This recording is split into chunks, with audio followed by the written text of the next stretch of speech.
Hello, good morning, सुप्रभात, नमस्कार। स्वागत है आपके अपने YouTube channel life study official पे। हो चुका आगाज रन का, युग बदलने की तैयारी है, जीत उसी की होगी, संघर्ष जिसकी जारी है। तो आइए हमारे साथ संघर्ष कीजिए, अपने और अपने माता पिता का सपना साकार कीजिए। आज की क्लास हम आप लोगों के बीच लेकर के आए हैं स्टैटिक जीके की। क्या?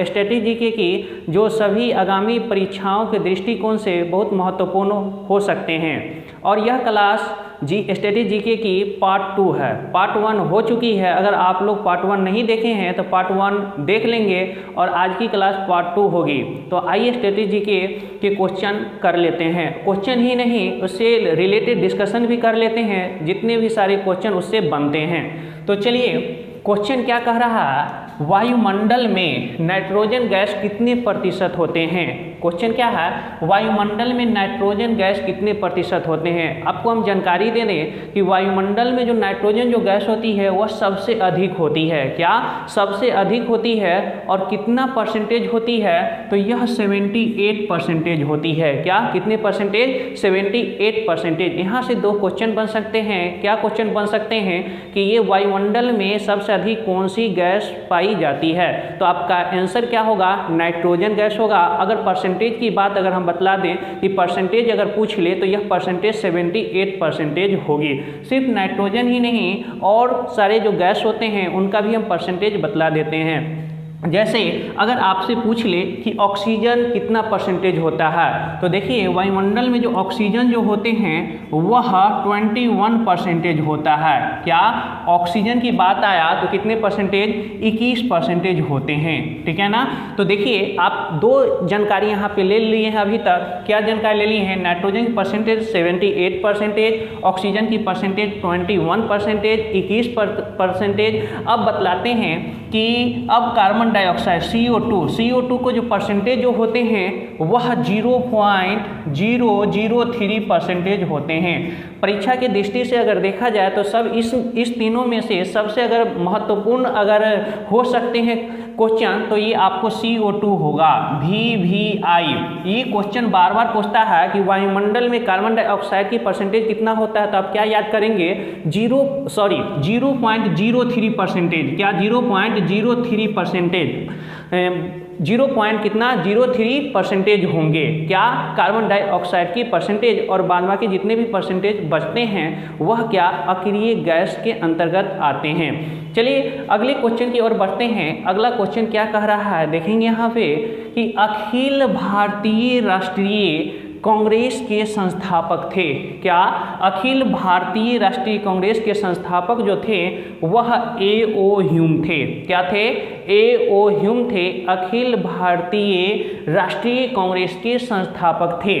अब बतला दे कि इसकी स्थापना कब होती है, तो इसकी स्थापना 1885 ईस्वी में होती है। अगर आपसे स्थापना पूछ ले तो यह स्थापना कब होती है?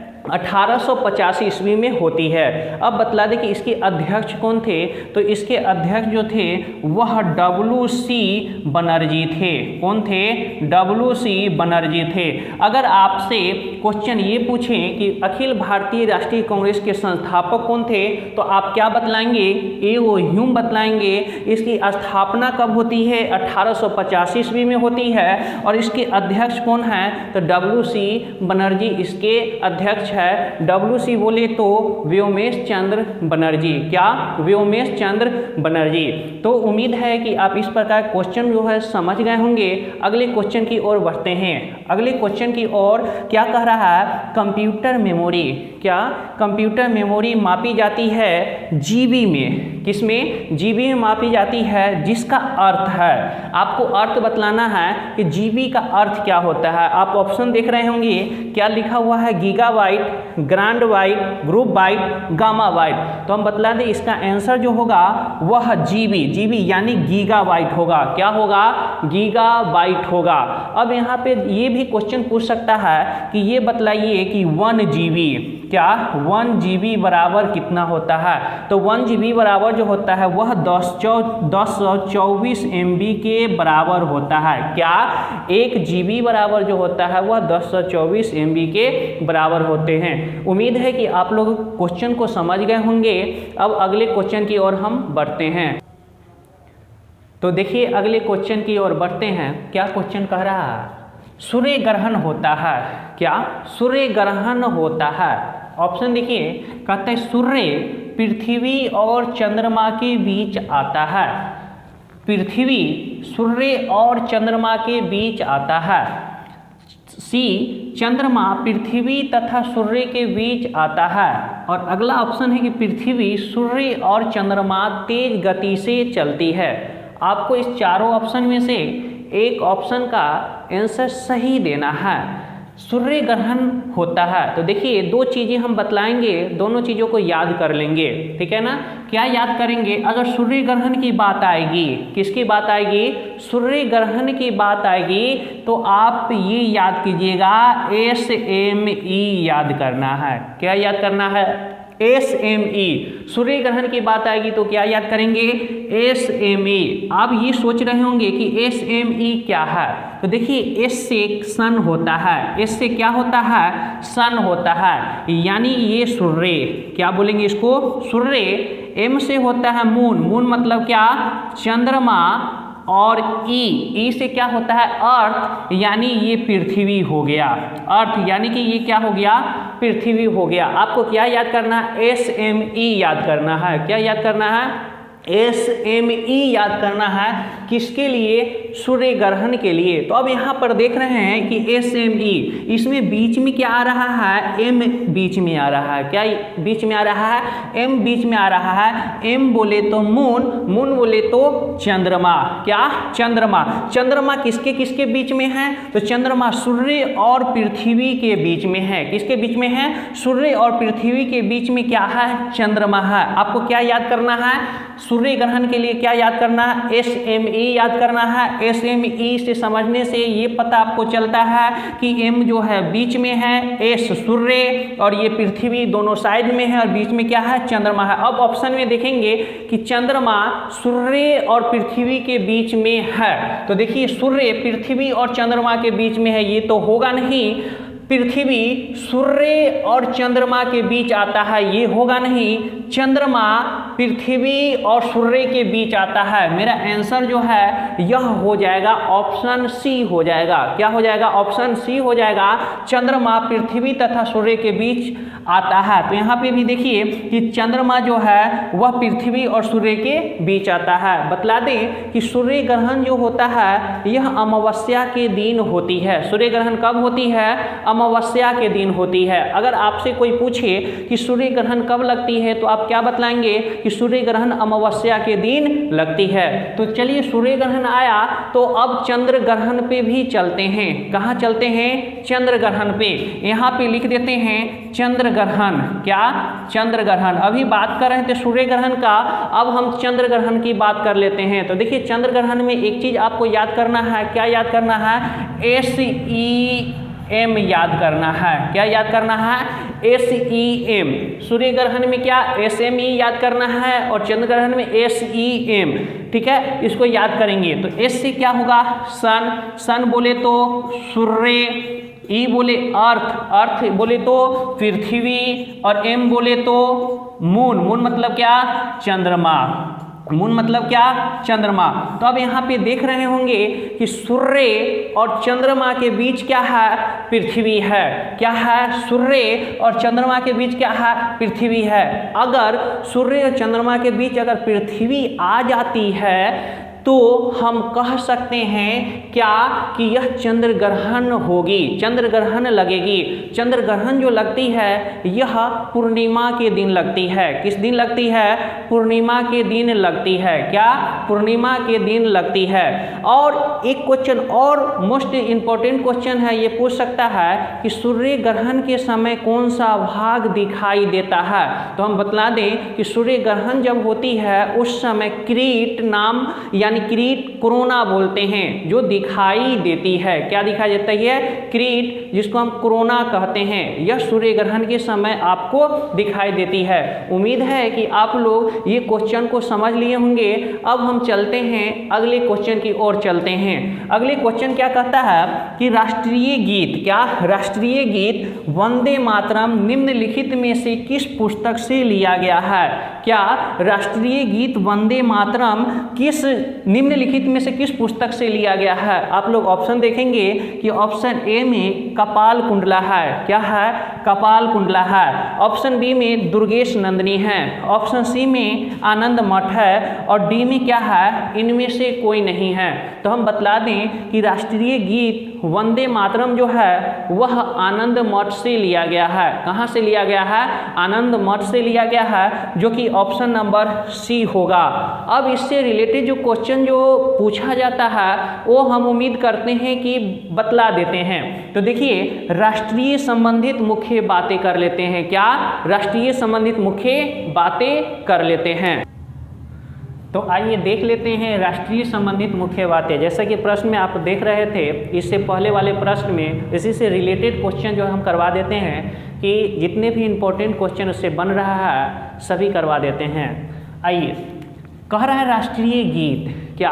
राष्ट्रीय गीत। राष्ट्रीय संबंधी मुख्य बातें भी कर लेते हैं। राष्ट्रीय गीत सभी को मालूम होगा कि राष्ट्रीय गीत वंदे मातरम है। क्या है? वंदे मातरम। वंदे मातरम। अगर आपसे कोई पूछ रहा है कि राष्ट्रीय गीत क्या है तो आप क्या जवाब देंगे? वंदे मातरम है। तो चलिए यहाँ पे देख लेंगे कि इसके रचनाकार कौन है। कभी कभार क्या होता है, ये पूछ लेता है राष्ट्रीय गीत वंदे मातरम के लेखक कौन है या रचनाकार कौन है। तो हम बतला दें कि इनके रचनाकार जो है यह बंकिम चंद्र चटर्जी है। क्या है? बंकिम चंद्र चटर्जी है। लिख देते हैं बंकिम चंद्र चटर्जी। क्या? बंकिम चंद्र चटर्जी है। क्या? रचनाकार। किसके रचनाकार? वंदे मातरम के। ठीक है ना। अब जानकारी दे दें कि वंदे मातरम को गाने में कितना सेकंड लगता है। तो वंदे मातरम को गाने में 65 सेकंड लगता है। कितना सेकंड लगता है? 65 सेकंड लगता है। कितना सेकंड? 65 सेकंड। अगर मिनट में हम अगर बोले तो 1 मिनट 5 सेकंड। क्या? 1 मिनट 5 सेकेंड। कितना? 1 मिनट 5 सेकेंड लगता है वंदे मातरम को गाने में। चलिए एक बार रिवाइज फिर से कर लेंगे कि राष्ट्रीय गीत वंदे मातरम है, इनका लेखक जो है वह बंकिम चंद्र चटर्जी है। ठीक है ना। इसको गाने में कितना सेकेंड लगता है? 65 सेकेंड लगता है। मिनट की बात कहें तो 1 मिनट 5 सेकेंड लगता है। तो चलिए राष्ट्रीय गीत तो हम लोग समझ लिए, लेकिन अब राष्ट्रीय गान की ओर भी चलते हैं। तो राष्ट्रीय गान अगर क्वेश्चन में पूछ ले, क्या क्वेश्चन में पूछ ले कि राष्ट्रीय गान बतलाएं, तो राष्ट्रीय गान जो है सभी जानते हैं क्या है? जन गण मन है। क्या है? जन गण मन है। क्या? जन गण मन है। जन गण मन है। क्या? राष्ट्रीय गान। अगर कोई पूछ ले कि राष्ट्रीय गान जन गण मन, क्या जन गण मन है, इसके लेखक कौन है? क्या इसके लेखक कौन है? तो लेखक हम बतला दें कि इसके जो लेखक है वह रविंद्रनाथ टैगोर जी हैं। कौन है? रविंद्रनाथ टैगोर है। किसके लेखक? जन गण मन के लेखक हैं। लिख देते हैं, नोट कॉपी में लिख लेंगे रविंद्रनाथ टैगोर। क्या है? रविंद्रनाथ टैगोर जन गण मन के लेखक रचनाकार है। अब जानकारी हम ये दे दें कि इसको गाने में कितना समय लगता है। तो इसको गाने में 52 सेकेंड लगता है। इसकी टाइम कितनी है? 52 सेकेंड है। क्या? 52 सेकेंड है। कितने?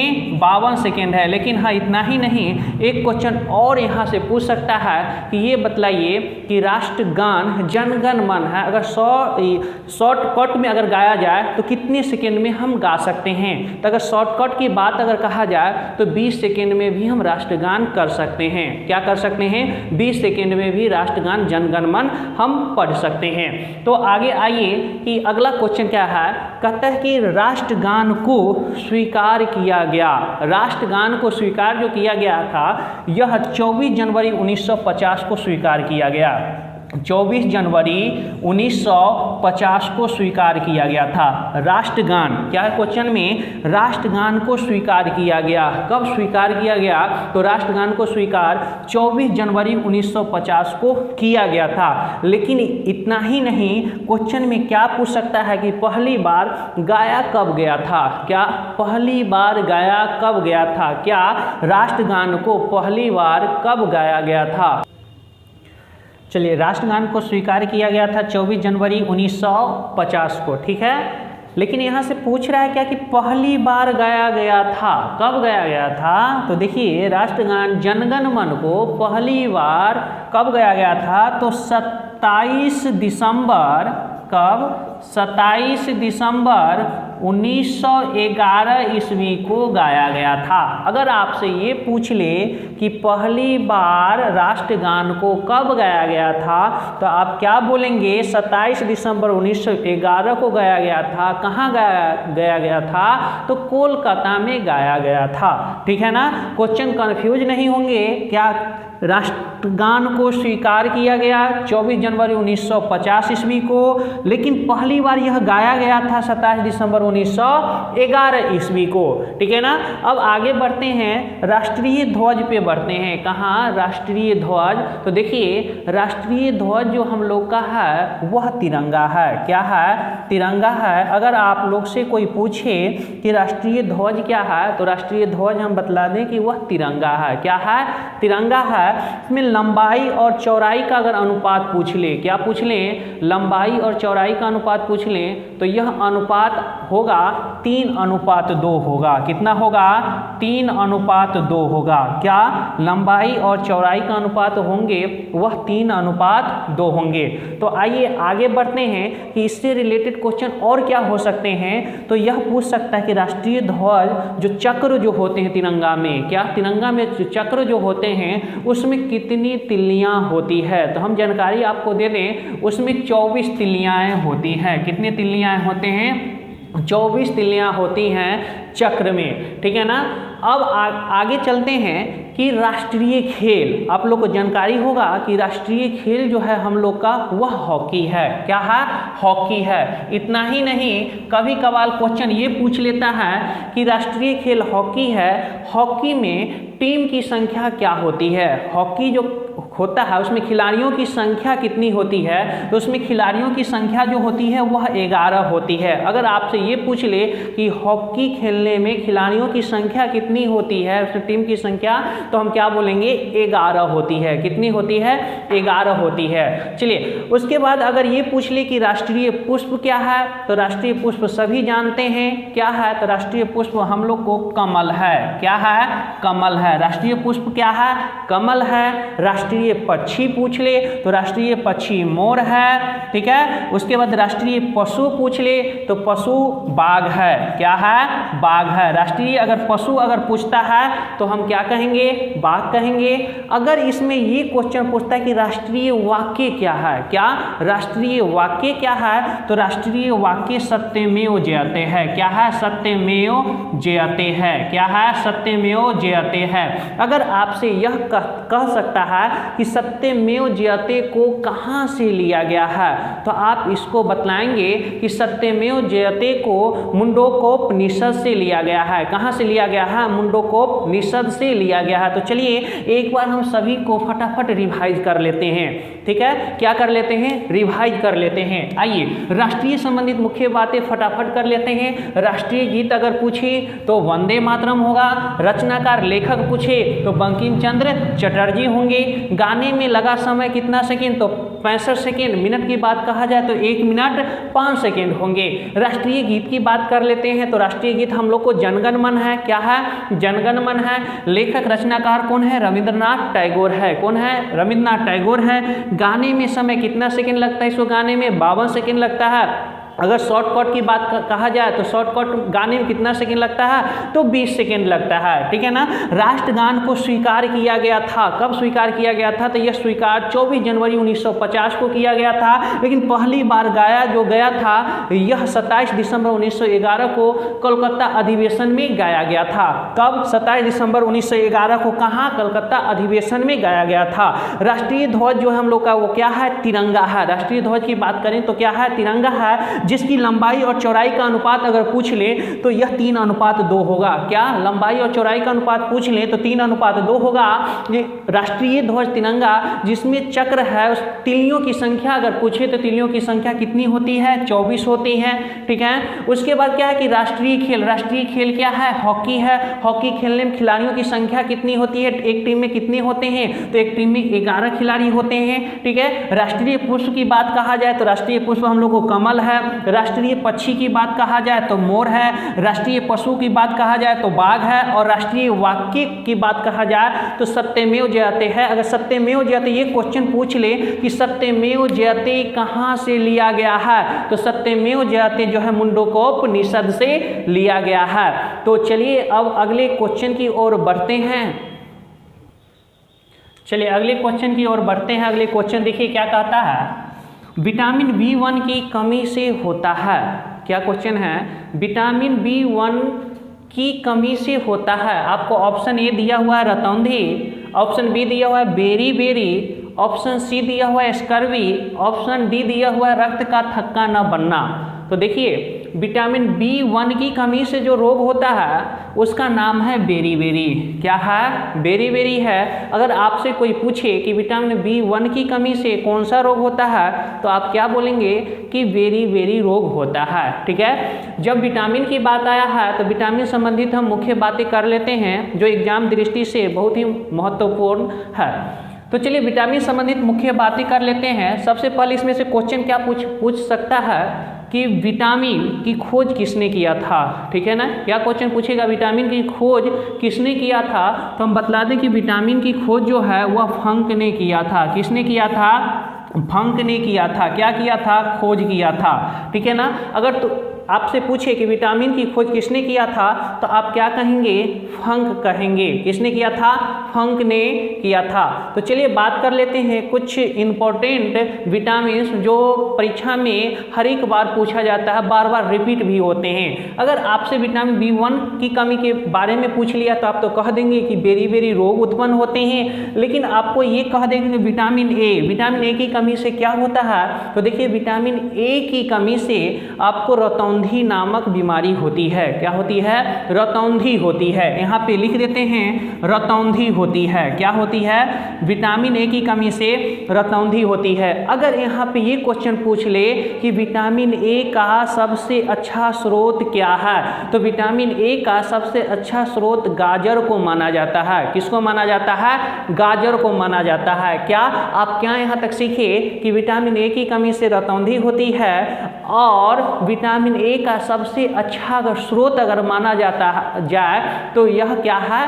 गाजर है। आगे बढ़ते हैं। विटामिन सी की कमी से स्कर्वी रोग होता है। कौन सी रोग होता है? स्कर्वी रोग होती है। क्या होता है? स्कर्वी रोग होती है। तो देखिए यहाँ पे आप तो ये समझे रतौंधी, आपको ये पता होना चाहिए कि रतौंधी जो है वह आँखों की बीमारी है। किसकी बीमारी है?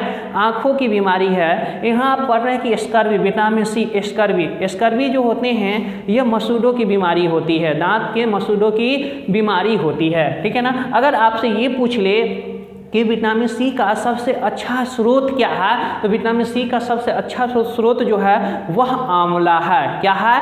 आंवला है विटामिन सी का सबसे अच्छा स्रोत माना जाता है, ठीक है ना। अगर आपसे ये पूछ ले कि विटामिन डी से क्या होता है, तो विटामिन डी से जो है वह रिकेटस होता है। क्या होता है? रिकेटस होता है। क्या? रिकेटस क्या होता है? तो इसमें जो होता है कि बच्चों में हड्डियों का कमज़ोर हो जाना रिकेटस कहलाती है। क्या? बच्चों में हड्डियों को कमज़ोर हो जाना क्या कहलाती है? विटामिन डी रिकेटस कहलाती है। ठीक है, और विटामिन डी जो है यह सबसे अच्छा स्रोत, यह प्राप्ति जो होती है वह सूर्य के प्रकाश से होता है। कहाँ से होता है? सूर्य के प्रकाश से होता है। आप देखे होंगे कि जो छोटे जो नवजात जो शिशु होते हैं उसको धूप में, मॉर्निंग के टाइम में धूप में रखा जाता है। क्यों? इसलिए रखा जाता है कि सूर्य के प्रकाश में विटामिन डी की हमें प्राप्ति होती है। ठीक है ना, ताकि बच्चे का हड्डी क्या हो? मजबूत हो, अर्थात विटामिन डी रिकेटस नामक बीमारी होती है। ठीक है, चलिए विटामिन ई से जनन क्षमता में कमी आ जाती है। क्या? विटामिन ई से जनन क्षमता में कमी आ जाती है। क्या? जनन क्षमता में, यहाँ लिख देते हैं जनन क्षमता में क्या हो जाती है? जनन क्षमता में क्या हो जाती है? कमी हो जाती है। ठीक है ना, किसकी कमी के कारण? विटामिन ई की कमी के कारण। अगर आपसे पूछ ले विटामिन ई का सबसे अच्छा स्रोत क्या माना जाता है, तो विटामिन ई का सबसे अच्छा स्रोत जो है यह अंकुरित खाना माना जाता है, अंकुरित भोजन माना जाता है, सबसे अच्छा स्रोत माना जाता है। ठीक है ना, अगला क्या है? विटामिन के। क्या है? विटामिन के की कमी से रक्त का थक्का न बनता है। यानी क्या होता है? विटामिन के जिनको अगर कमी हो जाती है तो इसमें रक्त का थक्का नहीं बनता है। क्या नहीं होता है? रक्त का थक्का न बनना, रक्त का थक्का न बनना। अगर इससे ये क्वेश्चन पूछ ले कि अच्छा ये बतलाइए इसका सबसे अच्छा स्रोत किसको माना जाता है, तो इसका सबसे अच्छा स्रोत शलजम को माना जाता है। किसको माना जाता है?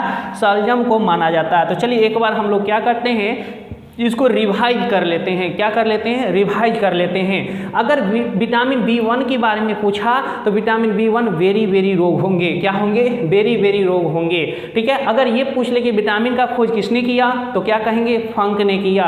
ठीक है ना, विटामिन जो मुख्य जो इंपॉर्टेंट आपको माना जाता है एग्जाम हॉल में या एग्जाम की दृष्टि से आपको जो पूछा जाता है ये क्वेश्चन कि विटामिन ए की कमी से रतौंधी होती है। रतौंधी आंखों की बीमारी है। किसकी बीमारी है? आंखों की बीमारी है। विटामिन सी स्कर्वी रोग होते हैं जो मसूड़ों की बीमारी है। विटामिन डी रिकेटस जिसमें हड्डियों का क्या हो जाना? कमजोर हो जाना।